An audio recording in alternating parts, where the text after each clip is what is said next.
My name is Samantha. I make ASMR, and today I'm going to be talking about All Elite Wrestling's Double or Nothing pay-per-view from 2023.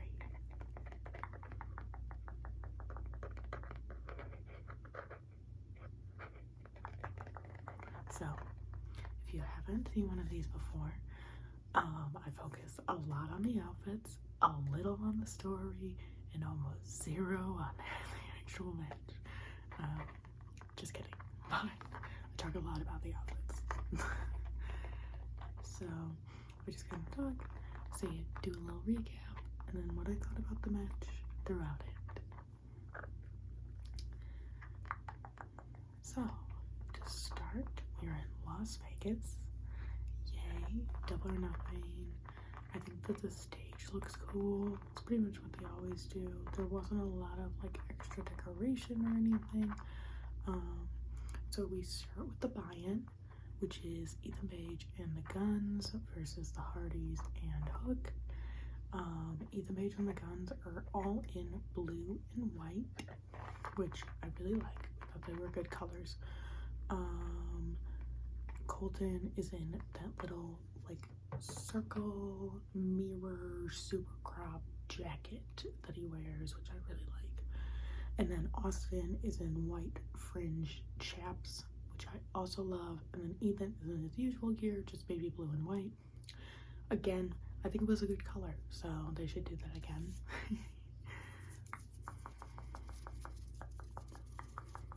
These were definitely some of my favorite outfits. It's basically what they always wear, but that looks good. And then Jeff Hardy is in a red mesh like top with red cargos. Slay. I love the mesh shirt. Matt is in red cargos with like a gold, it seems like a Chinese inspired print on them just because it was red and gold. And then Hook is in white and black shorts with that kind of like, I call it jack-o'-lantern, I know it's a skull, design on the front. I thought this was a really fun match. I thought it was a little bit sloppy at times, but I thought that whenever it was, they recovered super well. And I thought that it was a really good match to start off with. Super fun, kind of typical of what you would expect these people to be doing in terms of move and story. And yeah, that was sick. The Hardys and Hook ended up winning, and then the rest of the buy-in is entrances for all of the wrestlers who are going to be involved in the 21-man Blackjack Battle Royale for Orange Cassidy's International Championship. They changed the name of that. International. And I really liked that. I thought it was great for everybody to kind of get their own entrance and really get kind of that little pay-per-view moment. I really liked it. And I love entrances. I'm always like, woo. So let's go over who's actually involved in the match. I'm gonna read all 21 names, and then I will talk about outfits that I thought worked better than others. So who's involved? The Premier Athletes, Tony Neeson, Arya Jabari, the Best Friends, Tug Taylor and Trent Beretta, Brian Cage, Big Bill, Lloyd Moriarty, Swerve Strickland,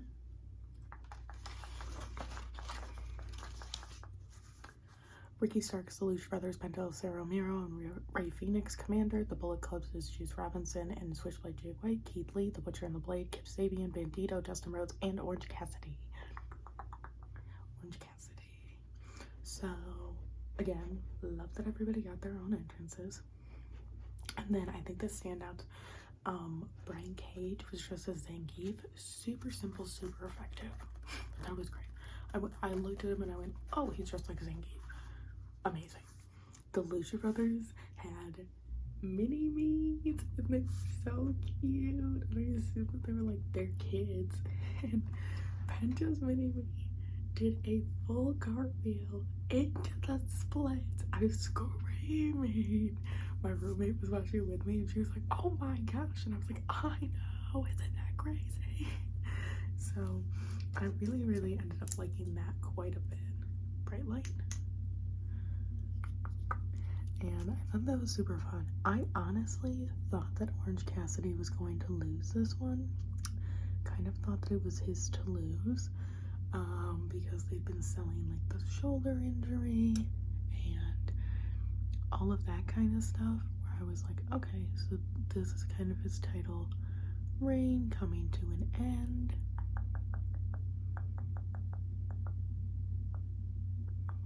But surprise, surprise, he did not. Spoiler. If you were to ask me before who I thought was going to win it, I would have said Ricky Starks. If you would ask me during it, I would have been like, I guess one of the luchadors, because they're doing a lot of work. The beginning of the match was very, very, very much like held together by the luchadors, which I loved. We get a best friend saving Orange moment. I wish that we could maybe got a couple more. I kind of would have liked it if it started and it was like, obviously they're gonna compete for it, they've made that pretty clear. But I think that it would have been nice if like they started and Chuck and Trent were like back to back with Orange in the middle, and that's kind of how they started the fight. I think that that would have been really cute. And then we get a Keith and Swerve moment from the very beginning. Kip Sabian is going after Orange Cassidy. And then we end up with a final four of Penta, Big Bill, Swerve Strickland, and Orange. So if you would ask me at this point, I would have been like, they're gonna put it on Swerve, because he became a pretty prominent portion in the match, especially after the thing with Keith Lee. But we end up with Orange retaining, which I think probably was a good choice, because I think that starting off a pay-per-view with Orange Cassidy losing would have been a pretty big downer. So next up, we have Adam Cole and Chris Jericho in an unsanctioned mask. Is it okay if I touch your face? I'm just gonna poke it. Fantastic, thank you. The JAS enters with matching gold and black tiger vest, which I hate, but in, I think, a heel way, so they worked. And then Adam Cole is just in like his merch and, you know, that thingy. And then Sabu is a special enforcer, which I was like weirdly excited for somebody who's never seen ECW and just watched like reviews of ECW matches. I was like weirdly really excited. He looked right. He was in like darker than a cobalt but not quite a navy blue suit with a white sparkly headdress. He looked amazing. Would have loved to see more of him. The JS members are picked off one by one pretty quickly, and I could not really tell you how all of them were eliminated because it was so quick. It was kind of wild. Angelo Parker is taken out with a chair thrown by Sabu immediately, which made me laugh out loud. I thought that that was so fun. And then they're still fighting, and I can't really tell you how like Daniel Garcia or Jay Yeager were taken out. Because next we see Sabu going through two tables that have Angela Parker and Matt Menard on them, and then all three of them are gone. It's been like a minute and a half, so it was kind of weird. Just the way that they did it and how quick it was. I think that I have trouble with it because I think that a storyline of, because they've made it so personal, of Adam Cole and Chris Jericho fighting works really, really well, and having it focused on them. And like obviously the JAS wouldn't not come out with him, but I think that it would have been kind of interesting for Chris Jericho to sit there and be like, you know what, I actually will take you on one by one. And I know that like heels are kind of supposed to be cowardly, but I feel like it would have been an interesting part to see Jericho kind of embrace more of a cocky heel, and be like, I think that I can beat you, in better words. So I have a little bit of trouble with how quick they were taken out, but I think overall it makes a lot of sense because it is such a personal fight between them. So we get Britt at one point comes out with a kendo stick to Jericho. There is a crazy table bump where Adam is on the top post of the ring and just like literally just like falls over and through a table, scared the crap out of me. That was sick. At one point Adam Cole grabs for a fire extinguisher, and then later on Chris Jericho like empties the fire extinguisher, and then Jericho pulls out this pair of really long handcuffs, and I can't explain to you how long they are. They take up like one post to the other diagonally on the ring, and like I didn't get it.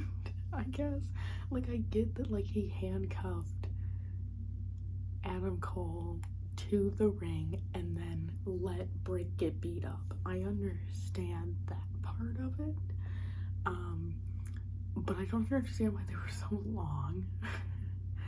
And so they're super long, and he's trying to handcuff Adam Cole to the ring again to beat him up, but we get like an Uno reverse where Adam Cole cuffs it to Jericho, so now they're connected, and then he kind of uses the chain in interesting ways to kind of hit him. He does the knee, but with the chain wrapped around it. But eventually ends with him punching Jericho out, and the ref calls the match, and that's how he gets the win when it's unsanctioned. So I enjoyed it. I think it got a little muddled story-wise. Like, I think that it would have been a much clearer story if maybe there wasn't anybody else there. Because when you introduce Sabu, I think that people automatically think that he's going to be like kind of a big part, and he wasn't. He made me laugh, and he was sick, but I don't know. It was an odd match for me. Next, we have Jay Lethal and Jeff Jarrett versus FTR for the tag championships. There is a special guest guest referee in Mark Briscoe, who is wearing possibly the best outfit of the night. It is a ref outfit, but instead of the white and black, it's white and camo. My friend had come over at this point to watch with me, so it's me, my friend, and my roommate, and we were like, we need to make that immediately. Whoever came up with that is a genius. Like, Mark Briscoe is a genius. If he said, what if it's camo instead of black? Amazing. It's such an understanding of how outfits can further build your character. I loved it. So that was fantastic. Now we have my pet peeve. Jeff Jarrett and Jay Lethal and FTR are all wearing red. You can't match. Because then when my friend who doesn't ever watch wrestling, and this is her first time watching wrestling because she just wanted to hang out, and I was like, you want to watch a 5-hour pay-per-view? And she was like, yeah. And so now I'm having to call people bald and hair and blonde, like having to give other things to explain the history between these people. When I could have just been saying the guys in red don't like the guys in blue because of blah blah blah blah blah blah blah blah blah, but I can't do that. So I don't like that they matched. Bad. You should never match your opponent unless it's like black.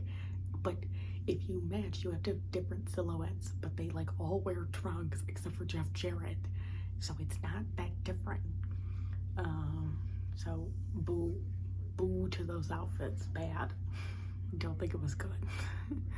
Sanjay, however, did kind of slay. He's in an airbrush jacket that has like a family photo, like a kid's drawing of a family photo, airbrush on the back, and then like pencils airbrushed on the sleeve. That rolled. Like, sorry, that was a big slay. And so we have that.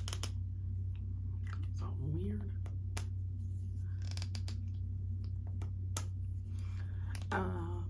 But going in, I do have to give them a plus, because going in, I didn't really care. There was plenty of build up, and it made a lot of sense. I just didn't really care. And that's just kind of how I feel most times. I'm just like, I don't really care. But there were really good spots. Cash and Jeff getting in like a figure 4 punch out, I really liked. Where they're just punching each other. And Sanjay pulls Dex out of the ring, and he gets thrown out along with Satnam Singh, which was very, very fun.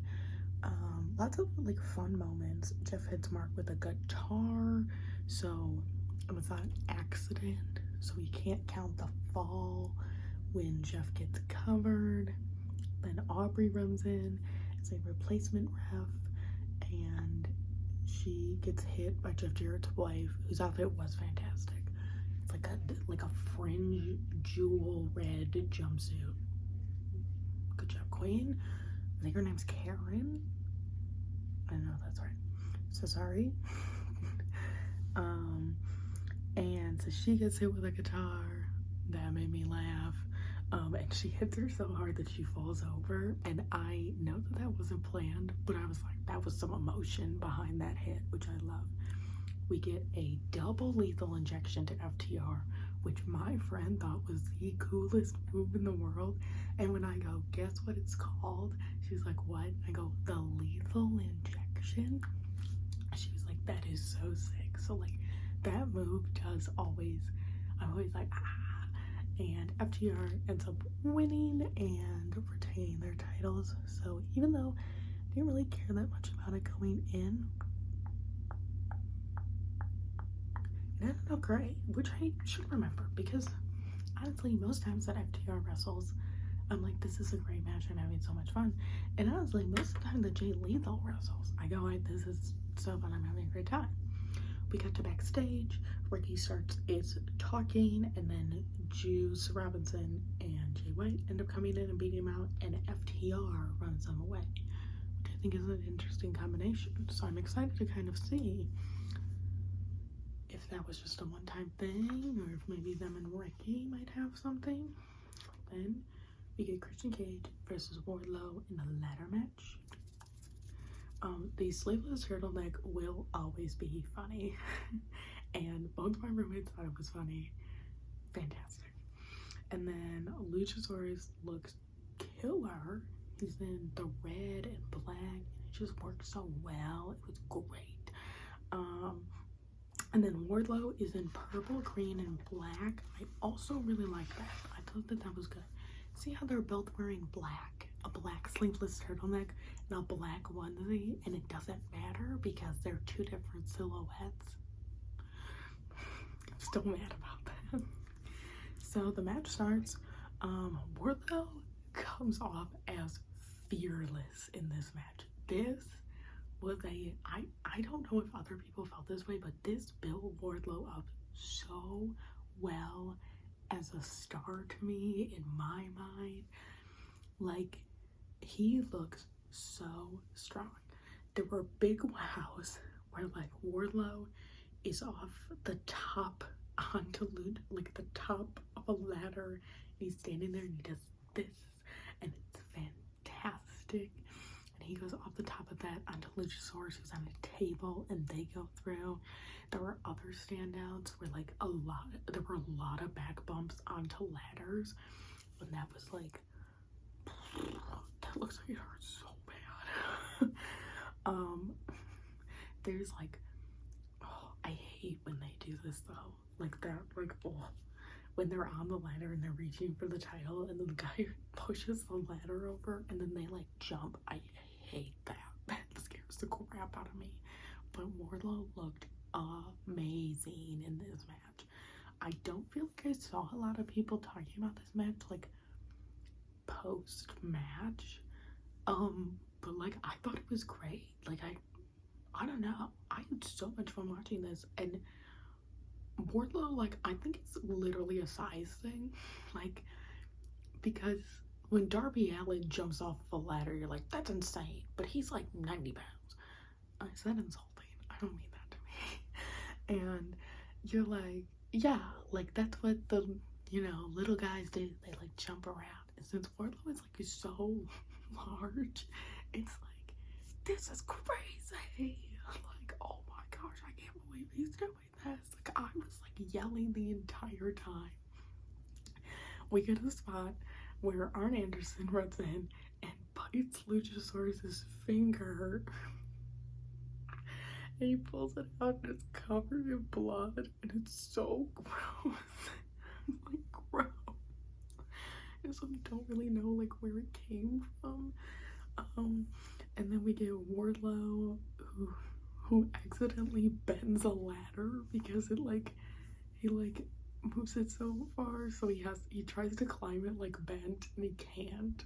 And then so he gets another ladder, and then Wardlow ends up taking it and getting the TNT title. He looks great. I don't know why I didn't see everybody talking about how good Wardlow looked in this match. It looked amazing. Next, we unfortunately have Jamie Hayter and Toni Storm for the Women's Championship. Jamie Hayter apparently got injured, and so it is her turn to kind of pass the title on. They both look great. Love their outfits. I like the fake out where like Jamie's music plays and she doesn't come out, and then plays again, and then Ruby and Saraya like throw her, you know, kind of, there she is. We've beat her up. It was super short, like without entrances. It was like 4 minutes. And Sheeta, we did get Sheeta. Sheeta comes out at some point, starts ragging on him, which I like. It was just like disappointing. I heard people talking about Jamie's title reign, and I feel like she never really got to be her own person, which sucked. She was so caught up in this feud that like I would have loved to see her defend it against, you know, some other people who weren't just there to like enhance. But honestly, I felt like she didn't get to defend her title that much, but the Outcast got to like do a bunch of enhancement matches, and it just genuinely was like disappointing. Like she never got to cut a promo by herself alone in the ring. Like Britt was always there, which is like fine, but they're not a tag team. Like they aren't like fully connected like that, and they've been connected, you know, through all of Britt's reign, but Britt got to do title, you know, things by herself. So it's just very disappointing that this is where it had to end, because I really like Jamie Hayter, but I felt like I had to like Jamie Hayter exclusively for wrestling almost, and like what she wore. And I never got to see as much personality or storytelling as I feel like she probably is capable of. If you were to ask me which of the Outcasts would have gotten the belt, it wouldn't have been Toni Storm, which isn't like shade to Toni Storm at all. I think that she's great. I just was very interested that they made that decision. Now I think it's the right decision, because Saraya, you know, I still think that I don't really get who she is really, and then Ruby I would probably cheer for. And you don't really want your heel getting cheered, and I think that a lot of people feel that way because they like Ruby. What would I change? Stop doing the L for loser. I just like, in something where like somebody just bit somebody's finger and covered it in blood, implying that he might have bit it off, calling people losers I think is boring. Like, not that we should like be promoting like mean girls or like girl hate or whatever, but if you're gonna be mean, be mean. Like, and Ruby kind of hasn't, because I literally think about her looking at Britt and going and banging some dude in the back every day, because that was hilarious and mean. So I know that they can do it. I just don't understand what's holding them back from like actually delivering a cutting insult or anything like that. So yeah, I hope that it changes and we kind of get something interesting, and then obviously that Jimmy gets better. And I am excited. Toni Storm's now a 2-time champion, so I'm interested to see how that is, because I feel like maybe she didn't get all that she wanted out of her first title reign, so I'm interested to see how they kind of keep going with that. So yeah. Next, we have House of Black versus a mystery opponent. And this is not gonna make, I feel like this is not gonna make sense to anybody, but I need to tell you the story anyway. So Julia comes out, she's wearing a black hat with like window panes, and then the hat is cut out and there's like colored plexiglass put in it to make it look like she's surrounded by stained glass windows. This hat has been going viral in every fashion group chat that I'm in for the past week. So when Julia came out wearing it, my whole apartment screamed, and I texted like people that I knew like screenshots of the hat, and I was like, Julia Hart is wearing the hat. And like, I'm sure that it didn't make that big of an impact to everybody else, but this made my night. Like, House of Black looks great, like always. They were in black and white, which I loved, but Julia's hat, like, I was so excited, so excited. And then the Acclaimed were their special opponents, so they come out, do a little rap, and at one point, Max Caster says that Brody King looks like a reject from RuPaul's Drag Race, which is funny because I just recently found out that Brody King is a 3rd generation lighting guy, and did lighting on RuPaul's Drag Race when he used to work as a lighting person. So that was so fun to me. I love that. The match overall, super fun like always, kind of what you would expect. I like a mix of like funny and like super serious, because like every move that House of Black does looks brutal. So I love that. I don't know what the other rule was. Like, they always have the mystery rule. I don't know what it was. I feel like when they do a mystery rule, you need to build the mystery rule a little bit, because I don't. And I know that the Acclaimed were mystery opponents, but maybe then they're not mystery opponents. I don't know. What was the other rule? Like, I genuinely don't know. Brody and Buddy take the Famouser from Billy Gunn, and they make that look brutal too. Like, I don't think I've ever like fully seen the Famouser. Looked amazing. Looked like that was a finisher. And then Malachi ends up pinning and ends up winning. So fantastic. Great little match. And Julia's hat made my night. That's what you need to take away. Super fun. Julia's hat. Next, we have Jade and Taya Valkyrie. Jade with the entrance of the night, period. She is in pink and green. She comes out with her sorority sisters. There is a girl singing Pretty Girls Walk Like This. They're doing a step routine. Like, it was fantastic. Taya also looks great. It was definitely a longer match for Jade than we're used to, but she ends up taking it at the end. We get like different Jadeds, and like Jade like leaps at her at one point. That was kind of sick. And so Jade ends up winning. Smart Mark gets in the ring, says, you know, we need another opponent. She's 16-0, blah, blah, blah, blah. I'm not joking. My friend was like, so when do you think that they're gonna like end the reign? And I go, well, I think that they were supposed to end it at like 50, and then Chris Statlander got hurt, and I'm hoping that they wait until Chris Statlander's better, and then Chris Statlander comes out. Like, I manifested that. I screamed. Like, I thought I was gonna get a noise complaint. I stood and she beat her. It was like jumping up and down, and now Chris Statlander is the TBS champion. I'm so excited. I love Chris Statlander. That was like the moment of the night for me, and it's so nice for like the women to have the moment of the night.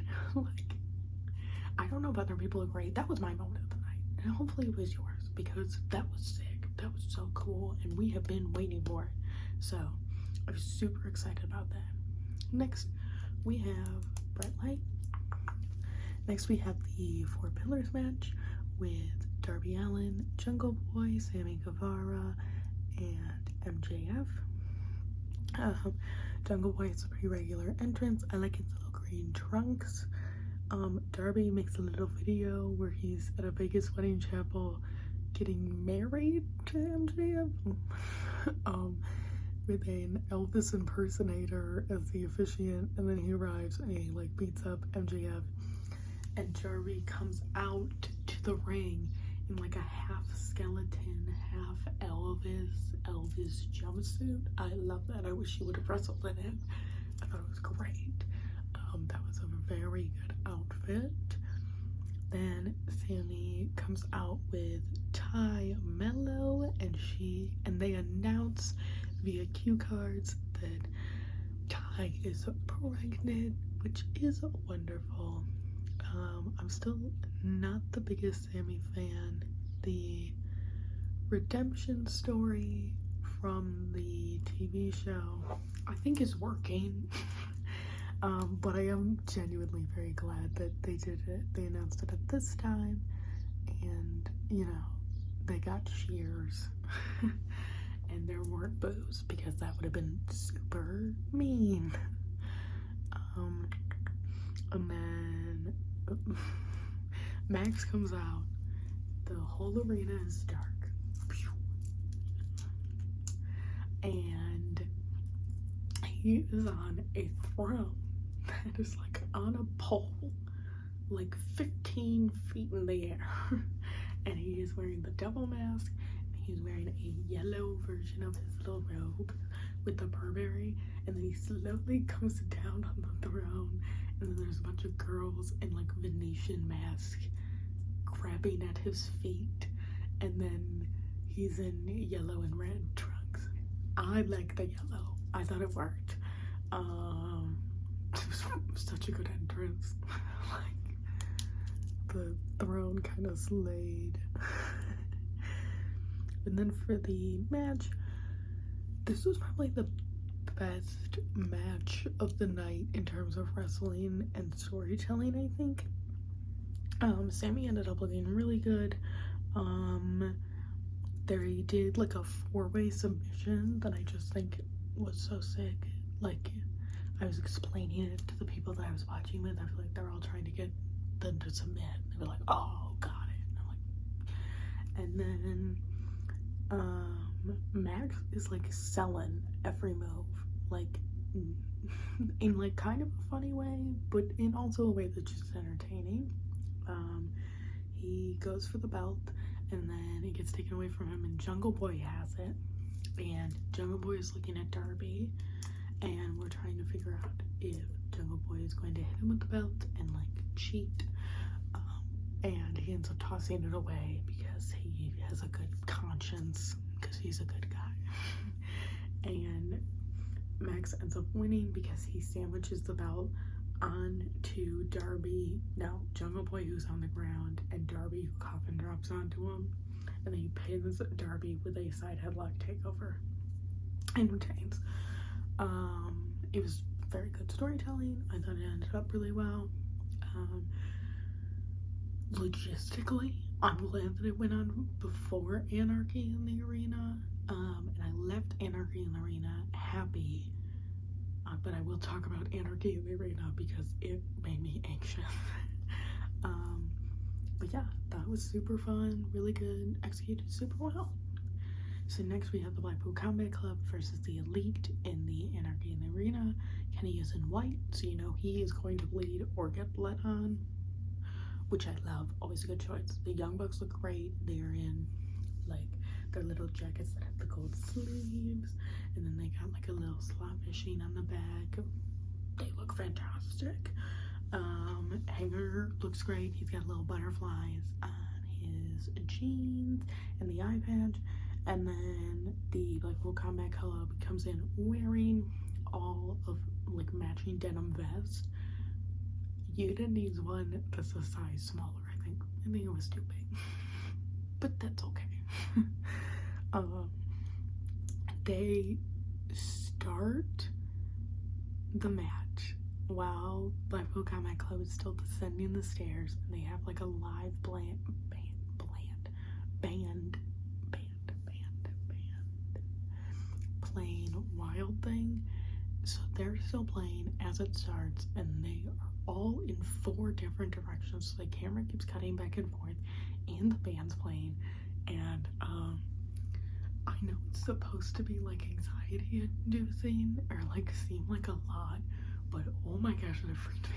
Like I was like, okay, we need to take one element away because I am getting freaked out right now. And it was just too much all at once. I was like, I need like one less sound. The ref is bleeding. Like it was too much. Then at one point they cut back after Kenny, and I think it's gotta be Mox. Yeah, go into the announce table and they're back at the ring, but they cut back and Kenny has like the wood part of the top of the announce table in his hand and is hitting Mox with it, and it's such a quick cut that everybody goes, what is happening? Like my one friend thought that it was a boom mic that he had taken, and then we heard Excalibur go, oh, it's part of the announce desk, and it just was so, that was funny. That's when I laughed. They take out the band member, the singer at one point, who is wearing like a black mask and black face paint, and then it's not red lips, but there's a red stripe, and it just looked really close to like what somebody who is doing blackface might do. And I'm not accusing him of that because that is not mine to accuse, but maybe not red. Just, that's it. Just don't do red. You could have done like white or yellow or any other color, but the red is like too close, and I wish that somebody would have looked at him and been like, you have to put like blue on or something. Hangman is in the ring with Bryan Danielson, and he takes off his eye patch to reveal that he has a good one. He throws it at Bryan Danielson as if to imply, you're going to need this because I'm going to hit you in the eye with a screwdriver, but then gets stopped. Kenny and Mox are down there. Mox flips over the poker chip to reveal barbed wires. They are on the poker chip. We go to a split screen, and then Matt and Claudio, I think it's Matt, and Claudio are doing the giant swing. Like, it's just different. But I was like, guys, look, it's the giant swing. You'll love this part. Claudio and him end up in the back of a truck. And then when Matt finally comes back, he super kicks and his shoe explodes, and Mox is like kind of out of the match because he just took an explosion to the face. That was crazy.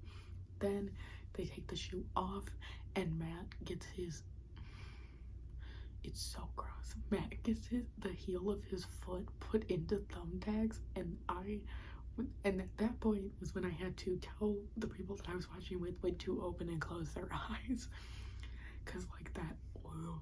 Then he gets them in the mouth, and then he gets thumbtacks in the mouth, and then he gets uppercutted by Claudio, and then we get a Kenny and Hangman moment where they have to like fight together, and there were just a lot of really good teamwork spots with the Elite. I feel like the Blackpool Combat Club had less good teamwork. And the Elite had like all 4 of them at one post punching. Just really, really nice teamwork spots. Oh my gosh, I'm so sorry. I'm so sorry. Don slides a screwdriver at Yuta, who was previously on Don was on commentary, and then Don is about to get hit by Kenny Omega, and then a masked man comes in and like does a sick kick to Kenny, and he falls out, and it's revealed that it's Konosuke Takeshita, which is, I do love. I love that he's getting a little spotlight. And then Wheeler does a seatbelt pin and gets the win. I was so excited that Wheeler got to pin. I was like, yay. He did not bleed, which is okay because he got the pin. I loved it. With the pin that Chuck Taylor taught him, which is fantastic. So yeah, I thought it was fun, gross, and really anxiety inducing at times. So I probably won't rewatch it. But the story, I think, really progressed and made a lot of sense. So I'm really excited about that. Overall, I think that people are kind of unhappy with this pay-per-view, but I think that the only reason that they're unhappy is because the pay-per-views tend to be really, really, really extraordinary. And I still think that there was a lot of good wrestling. I think that there were just things that people would have done differently. And yeah, so it ended up really good. I had fun watching it. I got into it, and then when I was going back for my review, I was kind of realizing that there were a lot of parts I wasn't the biggest fan of. Not like a lot, more than usual. So it was interesting it'll be interesting to see how they build off of it and how they close or reopen some of these storylines, and you know, learn from it, change and grow, and all that good stuff. So I hope that this video brought you some rest, some relaxation, and some tingles, and I will see